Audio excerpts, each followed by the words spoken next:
엔화에 무슨 일? 엔화 팔아 차익 챙기자?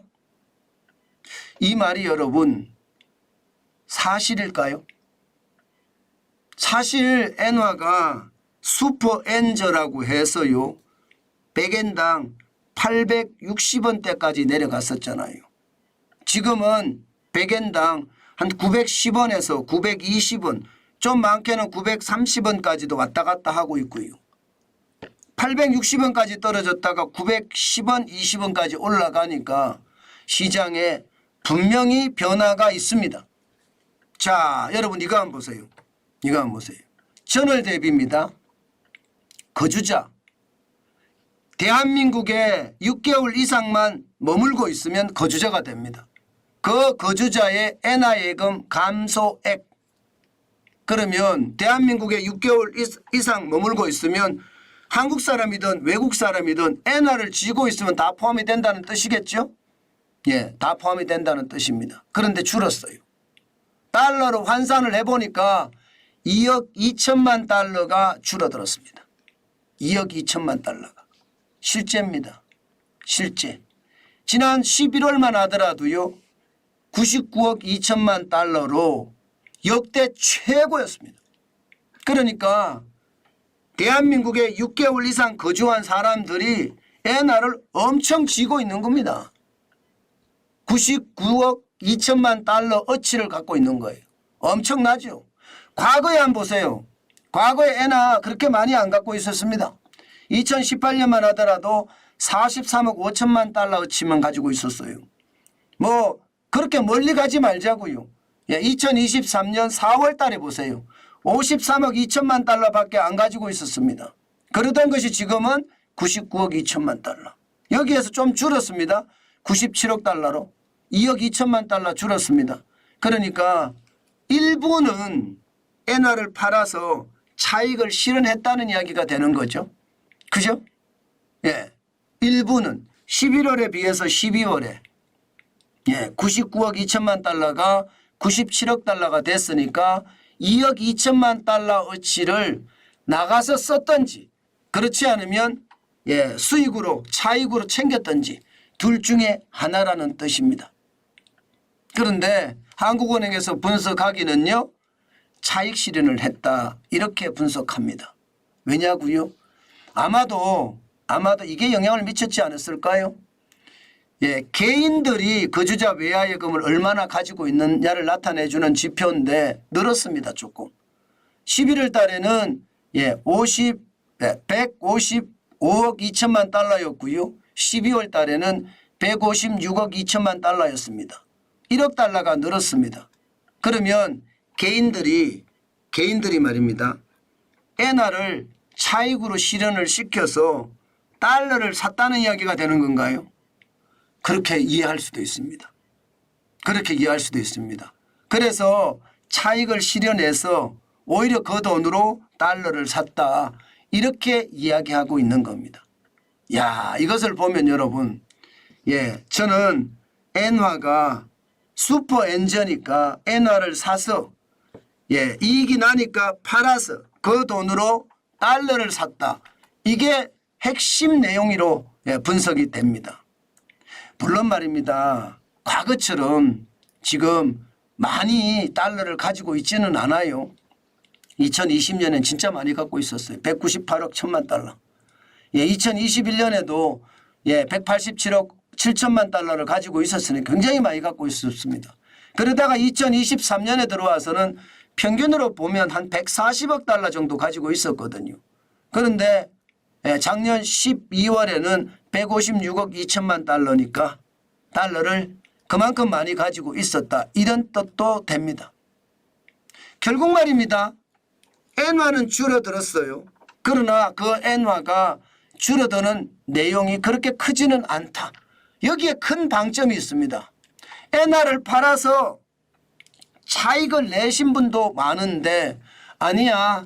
엔화는 더 올라갈 거야. 나는 더 살래 하면서 계속 들고 계시는 분들도 많다는 것. 이것도 한 번쯤 여러분 생각해 보셔야 돼요. 한 번쯤. 지금 뭐 100엔당 당장 뭐 910원대 왔다 갔다 하고 있는데 이거 1,000원까지 올라간다고 생각을 하면 더 사겠죠. 많은 사람들이 지금은 때가 아니다. 그냥 일부가 차액 실현을 했다. 이렇게 생각을 하고요. 오로지 나머지는 아마도 말입니다. 여전히 엔화는 많이 가지고 있습니다. 여전히 많이 가지고 있습니다. 적지 않게 가지고 있다는 뜻입니다. 그런 것을 생각을 하면요. 결국 말입니다. 제가 여러분들에게 계속 말씀드리는 거 있잖아요. 내가 앞으로 일본 여행을 몇 번 갈 거냐. 여기에 방점을 두고 일본 여행을 몇 번 간다고 하면 그 횟수하고요. 그다음에 금액하고 이렇게 생각을 한 다음에 여윳돈으로 엔화를 사두자. 제가 그 말씀을 계속 드렸는데 저는 지금도 유효하다고 생각합니다. 이게 950원 밑으로는요. 뭐 천천히 분할 매수로 사는 것도 저는 나쁘지 않다고 생각을 해요. 그 정도로 말입니다. 엔화는 많이 떨어져 있는 상태고요. 위기가 오면 엔화도 굉장히 많이 올라간다는 것 다시 한번 우리는 생각해 두자고요. 그렇지만 여러분 달러는 지속적으로 늡니다. 달러는. 앞서 개인들이 거주자 외화예금이 156억 2천만 달러까지 늘었잖아요.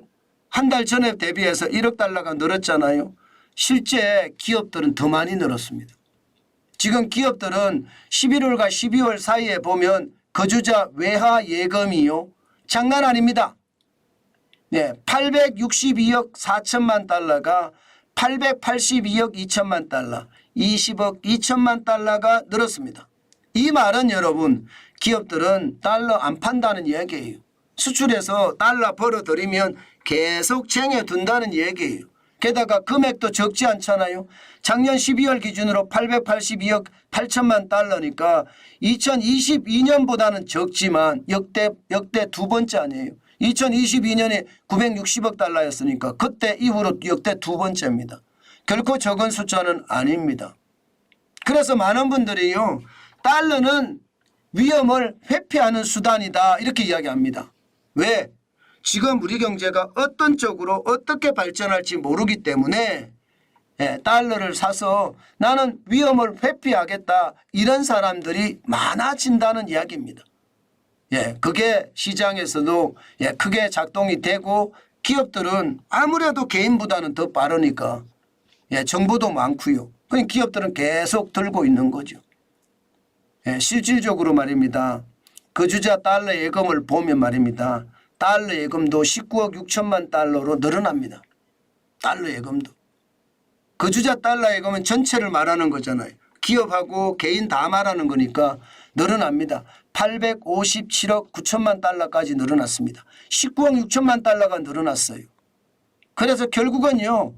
기업이든 개인이든 달러를 계속 쌓아간다는 것은 별반 다르지 않은데 개인보다는 기업이 더 많이 쌓아간다. 기업은 위기에 대응하기 위해서 지금 달러를 준비하고 있다. 뭐 그런 이야기. 또 수출을 해서 이익이 나면 쌓아두지 시장에다 내다 팔지 않는다. 그것이 현재까지의 이야기입니다. 전체 핵심을 보면요. 거주자 외화예금은 계속 늘어요. 이것은 여러분 우리 시장에 대한 위기감이 있다는 뜻이에요. 그만큼 엔화든 달러든 유로화든 많이 산다는 뜻이거든요. 게다가 외국인 투자자들도 온다는 뜻이고요. 그런데 요즘은 보면 그렇지 않잖아요. 외국인 투자자들이 이렇게 한꺼번에 몰려온다 이런 생각은 안 들잖아요. 그러면 위기를 회피할 목적으로 많은 사람들이 산다. 11월 달에는 1,017억 6천만 달러였는데 지금 2023년 12월에는 1,038억 8천만 달러까지 올라갔습니다. 증가율이 2.1%고요. 21억 2천만 달러가 늘어났습니다. 굉장히 많이 늘어났죠. 1,000억 달러라는 자체가 굉장히 큰 겁니다. 과거에 2017년, 18년, 19년, 20년 때 보면 1,000억 달러가 못 됩니다. 2022년에 12월에 1,109억 8천만 달러가 가장 많이 올라갔었거든요. 지금 12월이 1,038억 8천만 달러면 두 번째입니다. 두 번째. 그 정도로 말입니다. 요즘은 외환에 대한 어떤 수요도 크고요. 또 외환을 쥐고 있으려고 하는 그런 기류가 강하다 이렇게 볼 수 있습니다. 제가 여러분들에게 계속 말씀드린 게 경제가 진짜 어려워진다는 말씀을 드렸는데 지금 주가들이 주르르륵 빠지는 걸 보니까 지금이 뭐 연착륙이라면 지금이 연착륙이 아닐까, 경착륙이라면 지금이 경착륙의 시작이 아닐까 그런 생각을 저는 하거든요. 물론 경제라는 건 어떻게 돌아갈지 아무도 모릅니다. 그러나 지표로 봤을 때 그런 뉘앙스가 있다. 그런 분위기가 있다. 그 말씀 제가 여러분들에게 많이 말씀을 드렸습니다. 저는 기본적으로 미국 시장에 대한 것도요. 연착륙보다는요. 저는 경착륙이 가깝다 그렇게 생각을 하고요. 우리 시장은 저성장의 늪이 길어진다고 제가 계속 말씀드린 것처럼 한번 덜커덕할 겁니다. 지금이 덜커덕하는 시기일지도 몰라요. 그런데 중요한 것은요. 이게 덜커덕이 덜커덕으로 끝날 거냐 아니면 덜커덕하고 쿵하고 떨어질 거냐 이게 이제 문제입니다. 우리는 시장을 굉장히 열심히 보면서 거기에 대한 대응책 마련하자고요. 거주자 외화예금이 이렇게 늘어난다는 건 바로 그 뜻이란 뜻입니다. 대한민국의 위기감이 당연히 있고 그 위기감이 지금 외화를 소지하는 것으로 뭔가 회피하려고 하는 심리가 있다. 이렇게 생각하면 저는 틀리지 않다고 생각합니다. 그만큼 말입니다. 상황이 나쁘다 이런 이야기가 되는 거고요. 여기서 제가 굉장히 중요하게 생각하는 것은요. 진짜 중요하게 생각하는 것은 1,000억 달러가 넘잖아요. 1,000억 달러가. 이것은 여러분 그만큼 이제 위기에 대한 대응책도 많이 마련이 돼 있다 이런 생각도 들어요. 그만큼 외환 보유고는 지금 4,200억 달러가 넘어섰죠. 4,200억 달러가. 그런 상태에서 말입니다. 이게 거주자 외화예금이 1,000억 달러가 넘어섰다는 것은 어떻게 생각하면 외환 위기의 방파제로서는 확실히 많이 갖춰지고 있다. 뭐 그런 생각도 저는 많이 하게 됩니다. 어쨌든 여러분 지금 시장에 대한 위기감은 없지 않습니다. 그렇기 때문에 늘 조심하시는 거 잊지 말아야 된다는 이야기도 저는 강조해서 드립니다. 그만큼 시장의 위기라는 것은 언제 어느 때 어떻게 찾아올지 모르기 때문에 대응책은 당연히 마련해야 되고요. 거기에 대한 어떤 충격파도 저는 당연히 있을 수 있기 때문에 항상 대응하는 자세를 갖추는 것이 좋겠다. 그 말씀 강조해서 드립니다. 저는 늘 그렇게 생각을 합니다. 이게 언제 어느 때 어떻게 터질지 모르기 때문에 시장은 완전히 호시우보라고 했잖아요. 호랑이 눈으로 경계감을 가지고 저는 봐야 된다고 생각을 하고요. 여기에다가 소의 발걸음처럼 우직하게 투자해야 된다. 저는 그렇게 생각을 합니다. 그래서 시장을 바로 보는 눈 지금 그 어느 때보다 필요하지 않은가 저는 강조해 봅니다.